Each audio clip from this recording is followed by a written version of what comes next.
নামাজের 13টি ফরজ জানবো। এই 13টি ফরজের মধ্যে 7টি ফরজ হলো নামাজের বাহিরে, আর 6টি ফরজ হলো নামাজের ভিতরে। নামাজের বাহিরে যে 7টি ফরজ, তার মধ্যে 1 নম্বর হলো শরীর পাক, সমস্ত শরীর পাক পবিত্রতা অর্জন করা। 2 নম্বর কাপড় পাক, যে কাপড়ে নামাজ পড়া হবে সেই কাপড়টা পাক থাকা, এটা আবশ্যক।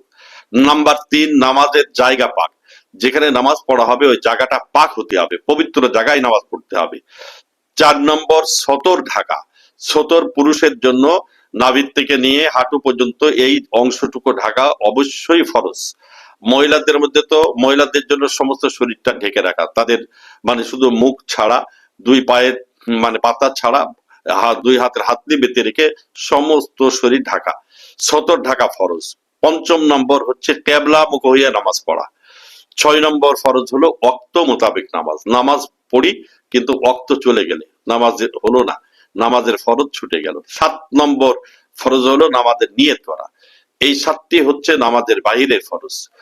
আর 6টি নামাজের ভিতরে 6 ফরজ। 1 নম্বর হলো তাকবীরে তাহরিমা বলা, আল্লাহু আকবার বলে নামাজ শুরু করা।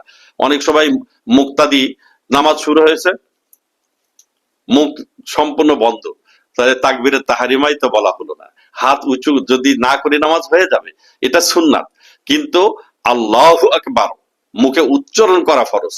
মাসবুক ব্যক্তি ইমাম রুকুতে চলে গেছে, উনি এসে চুপ করে রুকুতে চলে গেল, নামাজই হলো না, মাসালা না জানার কারণে।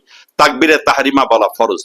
2 নম্বর খাড়া হয়ে নামাজ পড়া, নামাজের মধ্যে কিয়াম ওয়া কুমু লিল্লাহি কানিতিন, নামাজ দাঁড়ায় নামাজ পড়া। নাম্বার 3 কিরাত পড়া, যেহেতু কালামে পাকে আল্লাহ বলছেন ফাকরাউ মা তায়াসসারা মিন, অতএব কিরাত পড়া এটা ফরজ। 4 নম্বর রুকু করা, রুকু করা এটা ফরজ। 5 নম্বর ফরজ হলো 2 সেজদা করা। 6 নম্বর ফরজ হচ্ছে আখিরি বৈঠক, অর্থাৎ শেষ বৈঠক। এই 13টি ফরজ আমাদের প্রত্যেকেরই মনে রাখতে হবে। নতুন নতুন ভিডিও পেতে আমাদের চ্যানেলটিকে সাবস্ক্রাইব করুন। ভালো লাগলে লাইক, কমেন্ট, শেয়ার করুন।